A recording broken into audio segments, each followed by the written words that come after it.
Welcome to the Sassy Spoon Kitchen. I am glad you're here. We have a special treat. So easy to make, so delicious. It can be a snack, it can be a meal. It's basically a play on Korean fried chicken. But instead of using the sauce on chicken and frying, we roast our chickpeas and toss them in the sauce. It is so good. I mean, it's got all the umami and the heat and the little bit of tartness, everything that you would love in Korean food or even in American food. So I really want you to give it a try and tell me what else you might put it on. It could go great on broccoli, fish, chicken, almost any vegetable. So let me know. And here's a close-up. You can see that. Now, I'm gonna give it another taste because I already took one. We have some scallions on top, and they add a lot of crunch, and they've been soaked in ice water, so they're not really oniony. It takes a lot of the bite out of it.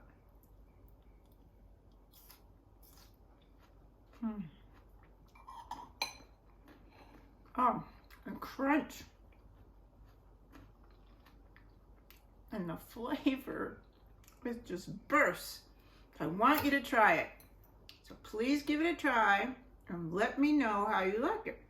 And let me know what you use it on. Sorry for talking with my mouth full. Anyway, thanks for joining us and please come back again. All right, while the chickpeas are frying, we're gonna go ahead and prepare everything for the sauce. Very easy. Chop, dump, and then you cook it for a few minutes. So I have some garlic here, which is essential because you can't have Korean food without garlic. So I'm gonna just chop it in here. You can hand chop it, of course. But this is so much easier. And I'll give a link to this little device, which also has a slicing blade and a larger chopping blade.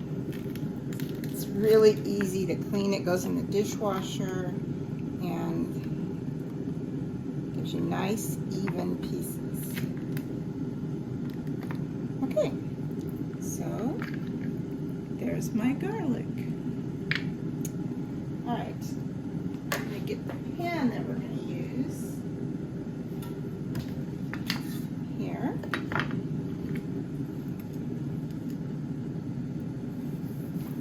Okay, first thing we're going to put in is ketchup. Good old-fashioned ketchup. We need 3 tablespoons. So I think you're going to find yourself making up batches of this sauce and keeping them in the refrigerator for other things. It's that good. Now, gochujang is a unique flavor.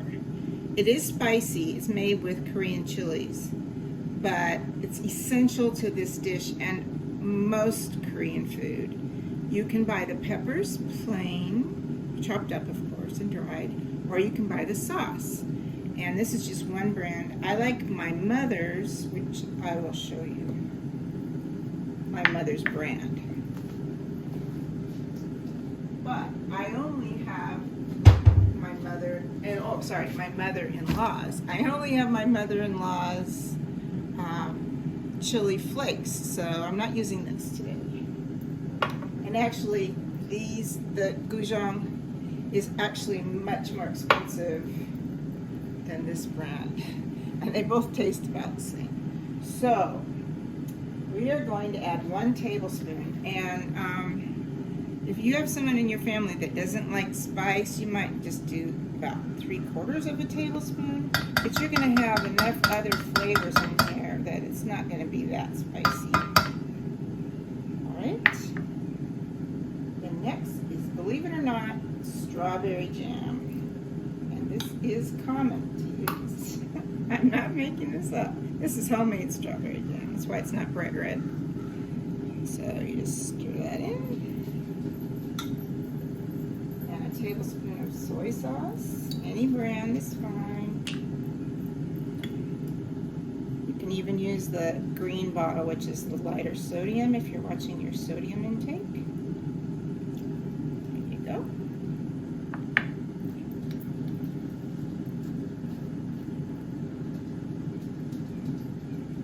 Then we're going to put in the garlic.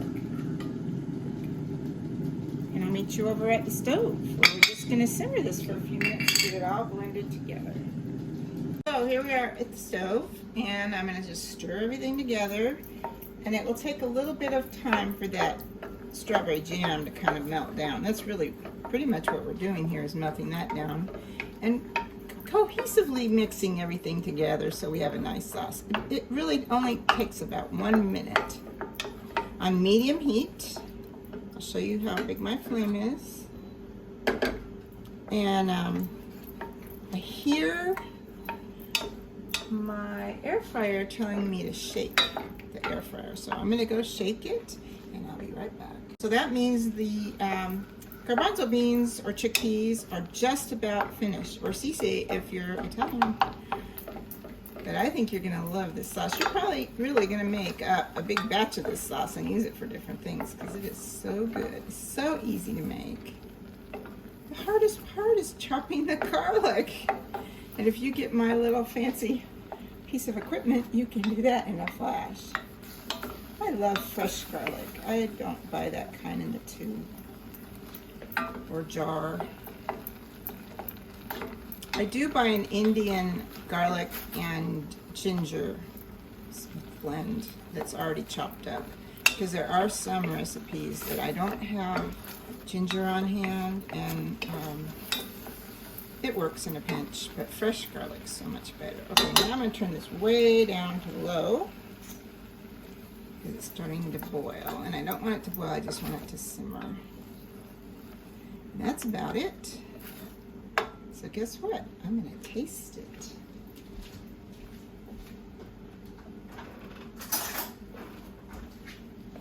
I didn't leave my tasting spoons out.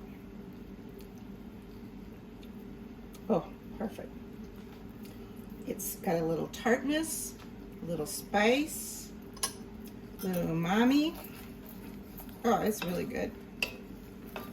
This would even be good, you know, on a piece of meat. I can't imagine anything it wouldn't be good on if you like these kind of flavors. Not everybody does. All right, so I'm gonna turn that off, and when our chickpeas are finished, we're gonna toss them all together here in this pot and serve them up. Well, so far we've spent about 10 minutes and we're ready. So I'm going to pour these chickpeas into the bowl. Now let me say something about these. If you just want to make chickpeas for snacking, this is one of the best ways to do it in your air fryer. And you can add other seasonings. I only put salt and pepper on it, a little bit of olive oil, not very much. But for this, you don't need much more. Now, I have a few underneath the grate here, so all I have to do is pull the grate up, and they'll be just fine. They don't burn. So, there's the grate, which is hot.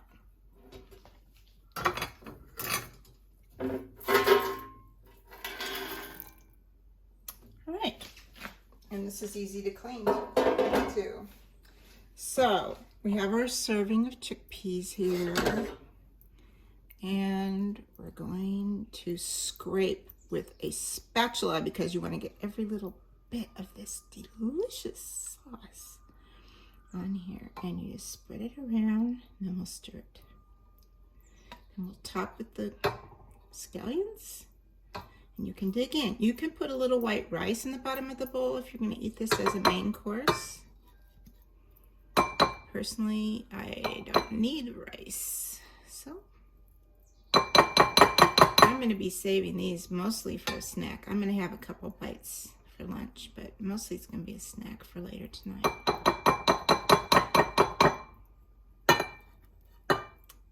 I think I pretty much cleaned out that pan. Okay, so now we're just going to stir them up. so that every one of these little chickpeas gets a little of that sauce, because it is heavenly. This is the kind of sauce you want to eat with a spoon. It's like peanut sauce or something, you know, it's just so good. Okay, looks like they're all mixed together now. I'm gonna lick my finger. All right, meet me over at the tasting table.